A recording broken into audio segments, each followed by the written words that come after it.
최선의 결과를 창출하겠습니다. 윤석열 정부가 미국 웨스팅하우스의 문제 제기로 교착 상태에 빠진 체코 원전 수주 성사를 위해서 웨스팅하우스와 불평등 계약을 맺은 것으로 확인되었습니다.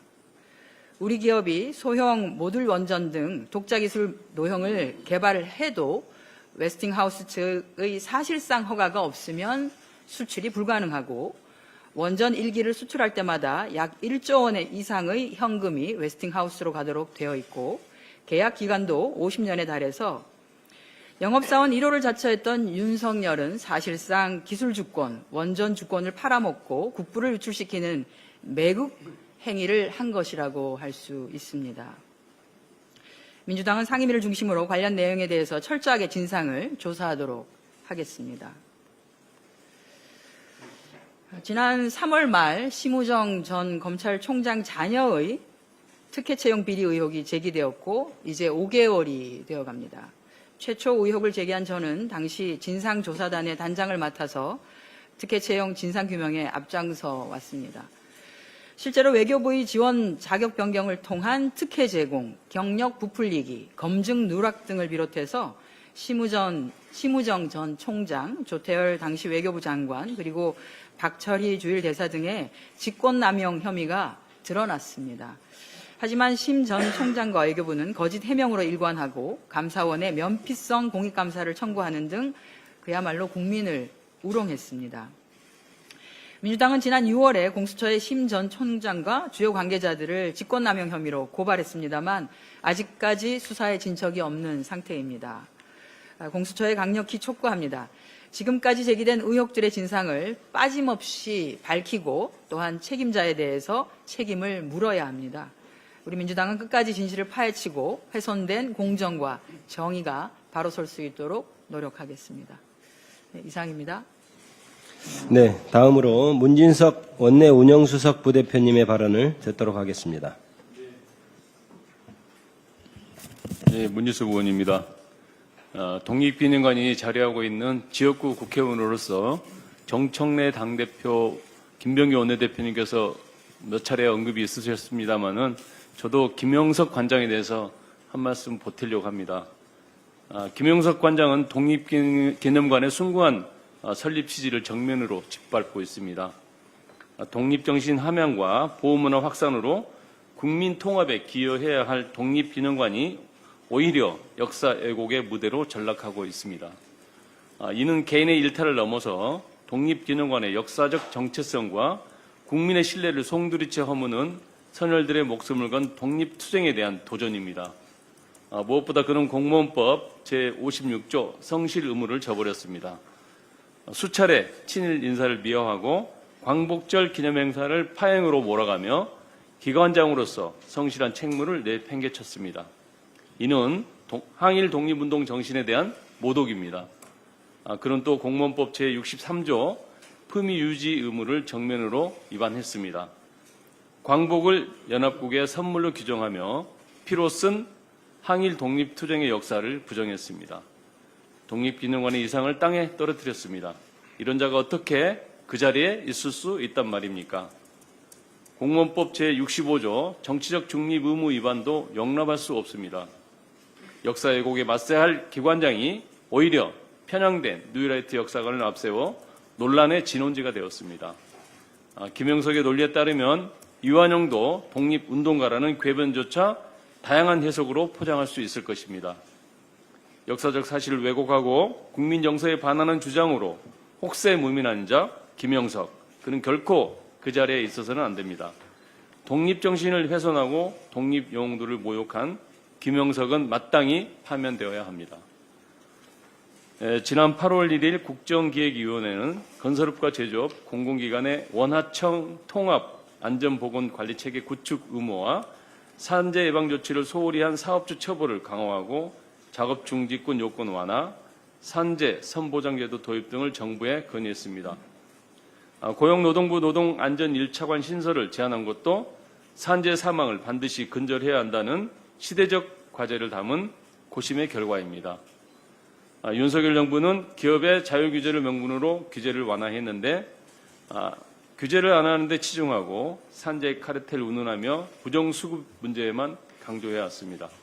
그 결과 산재 사망은 줄지 않고 산재 노동자들의 고통은 더욱 커졌습니다. 특히 산업재해 중 건설 사고가 절반 이상을 차지하고 있습니다. 업계는 건설 경기 침체를 이유로 난색을 표하고 건설산업기본법, 산업안전보건법, 중대재해처벌법의 중복 처벌을 지적하며 원하청 통합안전보건관리체계 구축에 소극적 태도를 보이고 있습니다. 그러나 일터의 안전 문제를 더 이상 뒷전으로 미룰 수는 없습니다. 우리 당은 앞으로 사고 발생 이후 책임 추궁보다 안전사고 자체를 예방할 수 있는 제도적 장치와 안전관리 시스템 구축에 입법 노력을 기울이겠습니다. 국민이 체감할 수 있는 민생개혁 입법을 위해 한층 더 충실히 노력할 것을 약속드립니다. 감사합니다. 네, 다음으로 허영 원내 정책수석 부대표님의 발언을 듣도록 하겠습니다. 네, 정책수석 허영입니다. MBK 투기 경영이 부른 홈플러스 파탄, 김병주 회장 MBK 청문회로 책임을 물어야 합니다.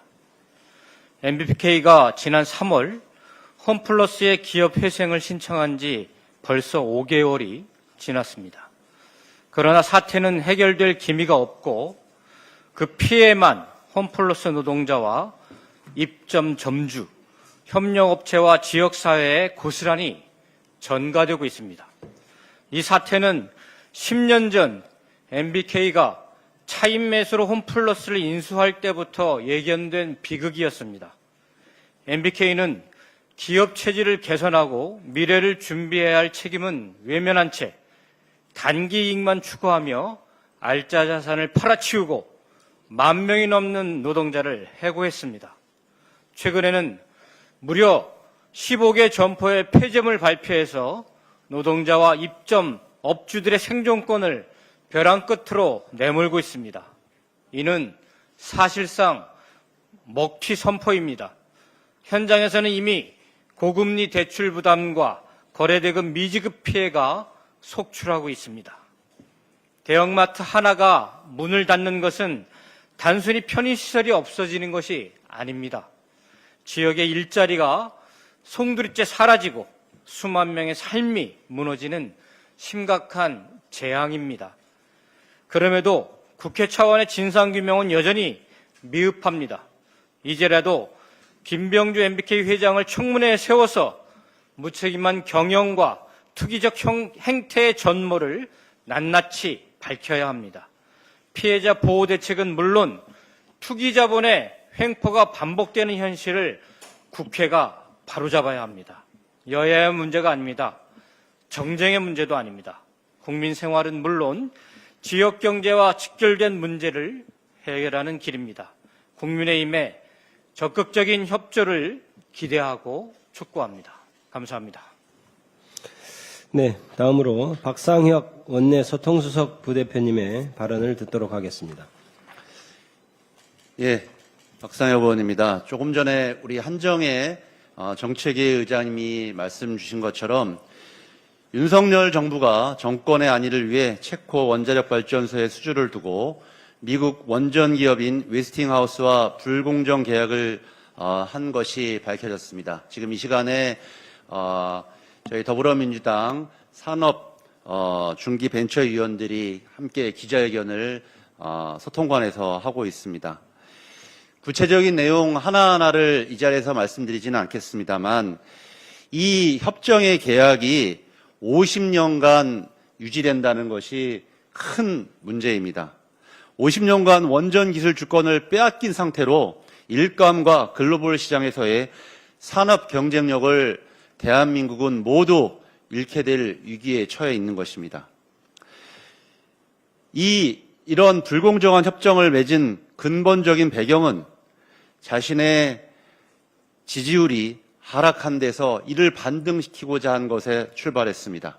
이렇게 자신의 안위를 위해 국익을 포기하는 것이 바로 매국노가 아니면 무엇이겠습니까? 이미 윤석열은 자신의 이익을 위해 수없이 매국적 행태를 했지만 체코 원전 수주의 경우 국민 모두가 기뻐하며 지지율이 잠시나마 상승했던 그런 사건이기에 더욱 저는 충격적이라고 생각합니다. 국위까지 팔아먹으며 정권을 유지하고자 했던 내란숙의 윤석열을 우리 국민들과 역사는 결코 용서하지 않을 것입니다.